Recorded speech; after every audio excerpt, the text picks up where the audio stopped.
কেমন আছেন সবাই? আশা করি ভালো আছেন। আপনারা ইতিমধ্যে জানেন যে আমাদের একটা বুক অফ ব্যাচ লঞ্চ হয়েছে। তো আজকে কিছু কথাবার্তা বলবো এটা নিয়ে। প্রথম যে ইস্যুটা নিয়ে আমরা কথা বলতে যাচ্ছি যে আপনার আমাদের আসলে একটা গোল সেট করা লাগে যে আমরা কীভাবে প্রিপারেশন নেব। এখন 47 মাত্রই শেষ হলো, তারপরে হচ্ছে 49 স্পেশাল, যেহেতু সো এটা আমরা স্কিপ করে যাচ্ছি, এটা সবাই দিবে না। এরপরে হচ্ছে আপনার 48ও শেষ, এরপর আমরা 50 বিসিএস পাচ্ছি।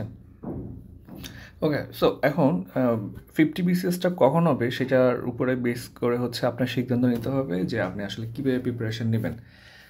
আপনার পিএসসি যেটা 1 বছরের আপনার যেই একটা রোড ম্যাপ দিচ্ছে, আসলে বিসিএস 1 বছরে নট টাফ। বিসিএস যদি 1 বছরই শেষ করতে হয় তাহলে ওদেরকে অবশ্যই জানুয়ারিতেই আপনার পরীক্ষার প্রিলি নেওয়া লাগবে আর কি। নভেম্বরের সার্কুলার দিয়ে জানুয়ারিতে এটা আসলে একটু রাফ হয়ে যায়। যাই হোক, এখন এত কিছু বাদ দিয়ে আমরা পয়েন্টে আসি। আমরা রিসেন্টলি বিসিএস দিয়ে যেটা দেখলাম আর কি, সত্যি কথা বলতে কিছু ইস্যু রয়ে যায়। প্রথম ইস্যুটা হচ্ছে আপনার প্রশ্ন কী হবে ঠিক নাই, তারপরে হচ্ছে এখন কম ঠিক আছে।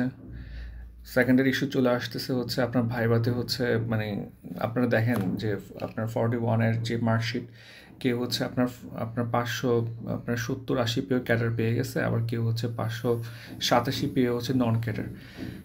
আর সেকেন্ডারি ইস্যুতে হচ্ছে আবার জবে ঢোকার পরে বা ঢোকার আগেই আপনার গ্যাজেট আটকে যায়, হ্যান ত্যান অনেক কিছু ইস্যু হয় আর কি। আবার এটা একটা টাইম কনজিউমিং ব্যাপার, এগুলো আসলে টাইম লাগবে। ইন দ্য মিন টাইমে হচ্ছে আমাদের আপনার আইবিএর কিছু পরীক্ষা সামনে আমরা পাবো। এখন সব কিছু আসলে আইবিএ নিচ্ছে। যেমন ধরেন হচ্ছে আপনার পেট্রো বাংলা, এটা সার্কুলার আসতেছে। তারপর ব্যাজার সার্কুলার তো রেগুলার আসে, পোস্ট কম থাকে যদিও। তারপর হচ্ছে ব্যবজা, তারপর এনএসআই, ঠিক আছে, সামনে হচ্ছে দুদকের চলতেছে। এরপরে আপনার আসতেছে ডিজিএফের একটা চলতেছে। এগুলো কিন্তু বেশি সবগুলোই নিবে হচ্ছে আইবিএ। এর পাশাপাশি আসেন আমরা যদি ব্যাংকের কথা চিন্তা করি, ব্যাংকের প্রিপারেশনও কিন্তু আপনাকে নিতে হবে। আপনি চাকরি করতে চান আর না চান, আমি সবসময় বলি যে আপনি চাকরি করার দরকার নেই, বাট আপনি চাকরিটা পাওয়ার পরে গিয়ে সিদ্ধান্ত নেন যে আপনি আপনি আপনি করবেন নাকি করবেন না। এখন আপনি যদি নাই পান, আপনি কীভাবে সিদ্ধান্ত নেবেন যে আপনি করবেন কি করবেন না? এগুলো কিন্তু পরে অনেকে আফসোস করে যে তখন ঢুকলাম না। আমার কথা হচ্ছে অপশন হচ্ছে আপনি রাখেন, অন রাখেন, দেন আপনি এটা রিজেক্ট করলে করবেন, না করলে নেই, বাট রেজাল্ট শিটে যাতে আপনার নাম আসে, ঠিক আছে? কারণ লাইফ সবসময় আসলে সমান থাকে না। তো ব্যাংকে যদি আমরা দেখি যে গভর্নমেন্ট ব্যাংক যতগুলো আছে, আপনারা কিন্তু গভর্নমেন্ট ব্যাংকের দিকে বেশি ফোকাস করবেন, কারণ সামনে পে স্কেল আসতেছে। তো পে স্কেল আসলে কিন্তু প্রাইভেট গভর্নমেন্ট প্রায় সেম বেতনে চলে আসবে, ঠিক আছে? আর প্রাইভেট বেতন এত বেশি বেতন এখনই দিচ্ছে যে ওরা আসলে আপনার বেতন পে স্কেল দিলে 2 লাখ টাকা করতে পারবে না, সম্ভব না। আর প্রাইভেট ব্যাংকের অবস্থা খুবই খারাপ চলতেছে এখন, কেমন? সো আপনি অবশ্যই গভর্নমেন্ট ব্যাংকে ফোকাস করবেন। আপনি দেখবেন 10 গ্রেডে আপনি 50+ বেতন পেয়ে যাবেন, 60 কাছাকাছি চলে যাওয়ার সম্ভাবনা আছে। তো স্বাভাবিকভাবে হচ্ছে মানে প্রাইভেটের চেয়ে অনেক বেশি হয়ে যাবে, এবং গভর্নমেন্ট ব্যাংকে প্রাইভেটের তুলনায় আসলে আপনার প্রেশার অনেক কম। সো এই যে আপনি গভর্নমেন্ট ব্যাংকের যে প্রিপারেশন নেবেন, এতে বাংলাদেশ ব্যাংকের ধরেন আপনি এডি দিচ্ছেন বা অফিসার, বা এখন তো অফিসার না, এখন তো হচ্ছে ডেপুটি অ্যাসিস্ট্যান্ট ডিরেক্টর। এরপরে তো এখানে গভর্নমেন্ট ব্যাংকের সিনিয়র অফিসার, তো এই পোস্টগুলো কিন্তু যথেষ্ট বেটার আর কি। এইগুলোতে আপনার সবচেয়ে গুরুত্বপূর্ণ কন্টেন্টগুলা যেই কারণে হচ্ছে স্টুডেন্টরা বেশি ঝামেলায় পড়ে, সেটা হচ্ছে ইংলিশ। আইবিএ বলেন বা ব্যাংক বলেন, ইংলিশ এবং ম্যাথ, কেমন? তো ইংলিশ এবং ইংলিশে হচ্ছে সবচেয়ে বেশি গুরুত্বপূর্ণ ব্যাপার হচ্ছে আপনার ধরেন বেশিরভাগ হচ্ছে ভোকাব, এরপরে থাকে পিন পয়েন্ট এরর, অথবা হচ্ছে আপনার সেন্টেন্স কোনটা রাইট, এটা পিন পয়েন্ট এরর। আর হচ্ছে আপনার ওই মানে ভোকাব দিয়ে মোটামুটি কাভার করা যায় ইংলিশটা।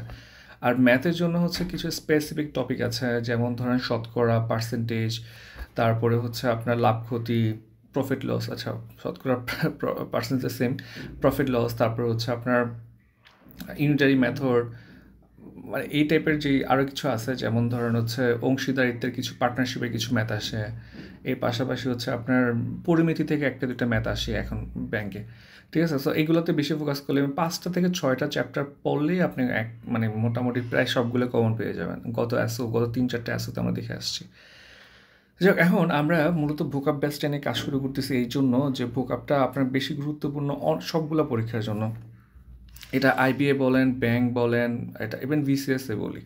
হ্যাঁ, বিসিএসে আপনার দেখেন, এইবার বিসিএসে দেখেন 2টা বা 3টা ভোকাব কিন্তু থাকে। পাশাপাশি আপনি যদি ইংলিশ রিটেন দেখেন, ইংলিশ রিটেনে হচ্ছে আপনার ভোকাবুলারি বেসড প্রায় 30 নাম্বারের মতো থাকে। এর পাশাপাশি আপনার ট্রান্সলেশনে কিন্তু ভোকাব খুবই গুরুত্বপূর্ণ। এইবার দেখা গেছে ট্রান্সলেশন অনেক ভালো করতে পারে না, জাস্ট ওয়ার্ড খুঁজে পাচ্ছে না।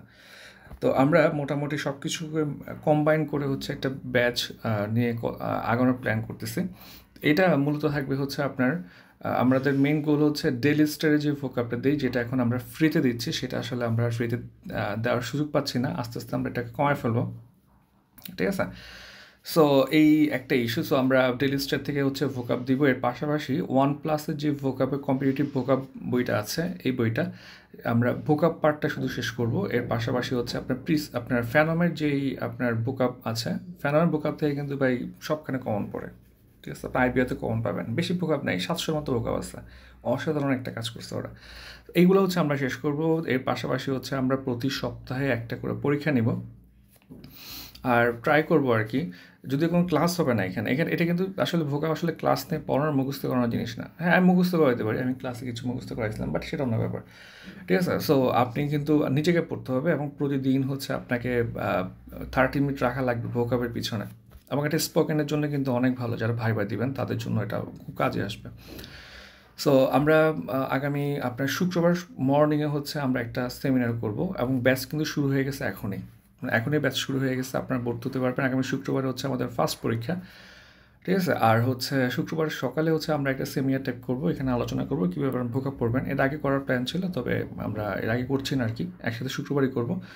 শুক্রবার সকালে হচ্ছে আমরা সেমিনারটা করব, আর রাতে হচ্ছে পরীক্ষা নিব।